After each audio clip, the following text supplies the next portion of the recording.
Welcome to the Build with Boundaries podcast. My name is Mahnaz, and this podcast is for mums who want to carve out time so that you can work in ways that work for you, your life, your family, and of course your business. Together, we will discover why you are not prioritising your business and the actions that you can take so you can live an intentional, productive, and fulfilled life without mum guilt. So let's dive in to today's episode. Welcome to another episode on the Build with Boundaries podcast. So I'm excited for this episode. We are doing another in the useless advice series. And today it's all about saying no. So have you had anybody say, just say no? And it sounds so simple. Like the no is a really short word, but it is incredibly difficult, right? Especially when you're a mom trying to be there for everyone. So I want to unpack this. I want to give you some insights, and hopefully you will have some time to reflect on what's going on for you. I find that mums can often struggle to say no for lots of different reasons. And I think the first thing that comes to mind is that we've never actually learned why we say yes in the first place. As simple as that, like we just say yes, it almost becomes this automated response. Mum knows best. Yeah, mum can sort that, mum can fix it. You know, all these things come to mind. And it means that we are seen to be the fixer. And as our role in caregiving and nurturing in our family, it kind of just feels like it's most appropriate for us to take that. And it's almost like we're given this crown and we don't actually choose to wear it. But in some respects, we really want that crown because we are different. We are the mum and we want to do our best. So that's the first thing. And then I think secondly, what I want to say is there can be a real like muddiness of what do we even say no to? Everything feels urgent. Everything feels like, well, we can't let that go. And because of that, we might also be in the state of overwhelm or just feeling overloaded if you're not quite at the overwhelmed stage. And you could also be thinking that saying no is putting a boundary in place. How strict and how serious is that? It's like caging ourselves, distancing ourselves from others, saying no. And that's not true. Like, that's not what boundaries should feel like. And especially if they are boundaries that help and support you. Because when we just consistently resist everything to do with boundaries, chances are there's something probably there that would actually be helpful. And there's a resistance for a reason. And let's talk about the fears, because there are so many pressures and fears. And the first one is guilt or disappointment. You know, we do not want to have others feel disappointed in us, our abilities, the fact that we say no, we can't do that. Like, that's like admitting something first to ourselves and then to others, and then saying it out loud. Oh my goodness, like we've really set it in stone now. And what will others think?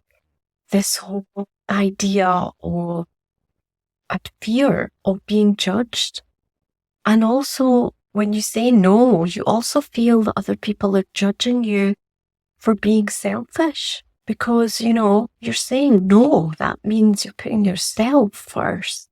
There's a reason you're saying no, and it's not to serve others. It's about you. Like, how dare you have a reason to want to make a considered no as a response, you know, not an automated no. It's a considered answer. I think when we don't have this understanding of what our priorities are, or even our values, then we can fall into this trap of just feeling like we need to people please. And that could be little things or it could be bigger things. But chances are, if we are giving in on the little things, find it much harder to say no to the bigger stuff. And that's where all these things will be forming habits, and we're forming these patterns and ways of thinking, ways of acting, ways of responding, ways of doing. And it doesn't serve us because we never actually sat and thought about the question that we've been asked to help with for long enough. We didn't give ourselves permission to wonder, to ponder whether it is actually right for us. And this is the power of understanding what you are about, your gifts and your strengths. And rather than just constantly hitting against your weaknesses and things that are not coming so easy, we can double down on our strengths and we can really honor ourselves. But we do have to prioritize ourselves, and we do have to work out when and where to say no. Because if we say yes to everything, then it's just, I'm trying to think of the word. I think what it feels like is you're on a running machine and it's never ending. Like it's just one thing after another. There's a conveyor belt going and the speed is not going to go down. So we ultimately can be sacrificing ourselves. We're not being true to who we are. We're not honoring ourselves. And the biggest analogy here, I think that resonates, is we don't want that for our children. We would never ever want our children to behave that way. So why are we doing it for ourselves? Why are we bending over backwards? Often when something's not even that important, we will still say yes. So I think there's a lot to think about there in terms of what your current situation is. Maybe the things that you automatically say yes to, that actually it doesn't have to be your responsibility. Maybe it could be shared. Maybe it doesn't need to be you. Maybe you don't need to put your hand up to help when it's not actually anything that will add more burden to you than joy, because it's a great question to ask. Doing that thing, if it brings you joy, then you are doing it for the right reasons. But if internally it doesn't light you up, then there's a hint there that there must be something that you can let go of, and there's a reason you're feeling that way. And until we don't address that, it will just keep changing form and appearing in our life in different challenges and different situations, and the same thing will happen over and over again. And the question is if we are going to actually notice that they are the same things going around and around and happening in our life. We have a choice. We have a choice always to take control and look at things objectively. And it's very, very difficult when you have people who are depending on you, when you have lots of responsibilities, work, business, family, parents, whatever that might be. But ultimately, if we're not being true to ourselves, then there's going to be some level of resentment or frustration or even disappointment with ourselves, because we are still not at the stage where we can do things because we really want them done. We want to do them for the joy and the happiness it gives them. There's just something different when we put that energy into it. When you do something and you can think about it, that you get to do that versus, it's something you have to do. It's very different, and you will notice that if you bring that into your day. Maybe there are things that you're feeling slightly resentful for that you didn't realize that you were. it's underlying thoughts that are going on, but you've never really been able to unpick them or address them.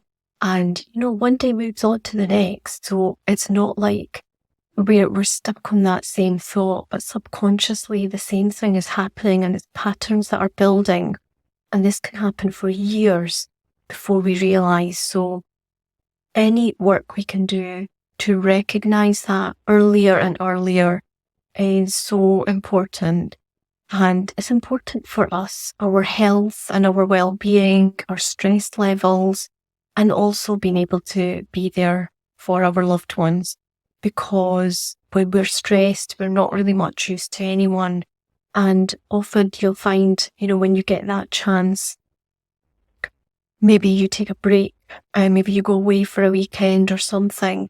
Isn't it strange how when you finally take that and you're forced to take that because you had something planned, that you'll tend to just fall ill then, or, be forced to rest.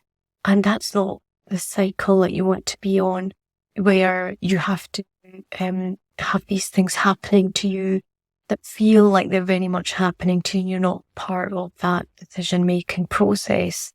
So if there's a people pleaser in you or a helper in you, and no doubt being a mum, some of those things are inherent, we need to manage the guilt and that pressure to be the perfect parent or helper or somebody who takes on responsibility for other people. And that pressure doesn't need to rule or control us. We can be our own guide, but we have to give ourselves permission to think differently.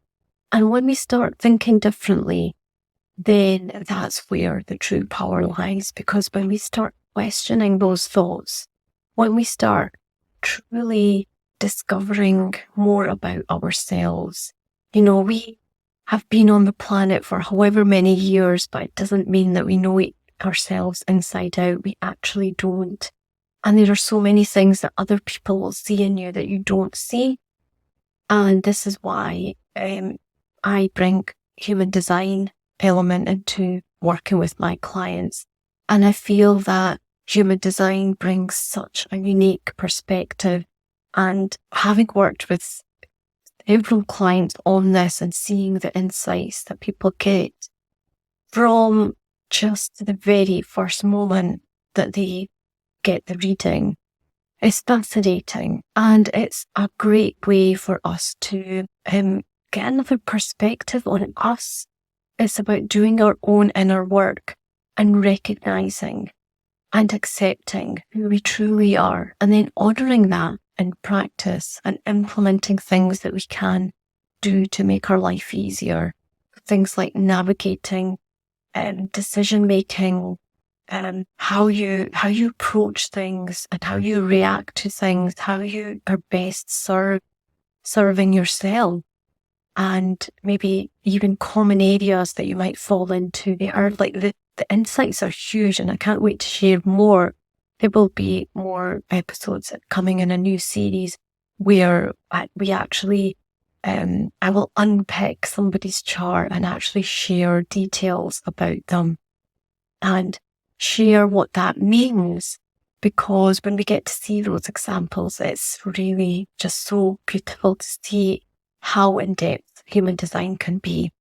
So if you haven't already, then you can download my free boundary clock worksheet that is available on buildwithboundaries.com/clock. And that's a great place to start. You will get a different perspective on boundaries, what they are and what they're not, and how they can serve you. And you also get a worksheet where you can download this and actually take a proper look at where your boundaries sit just now, so that can give you that proper indication of where you are, and you can make decisions on where you want to go. So I hope that's been helpful for you, and I will see you next time.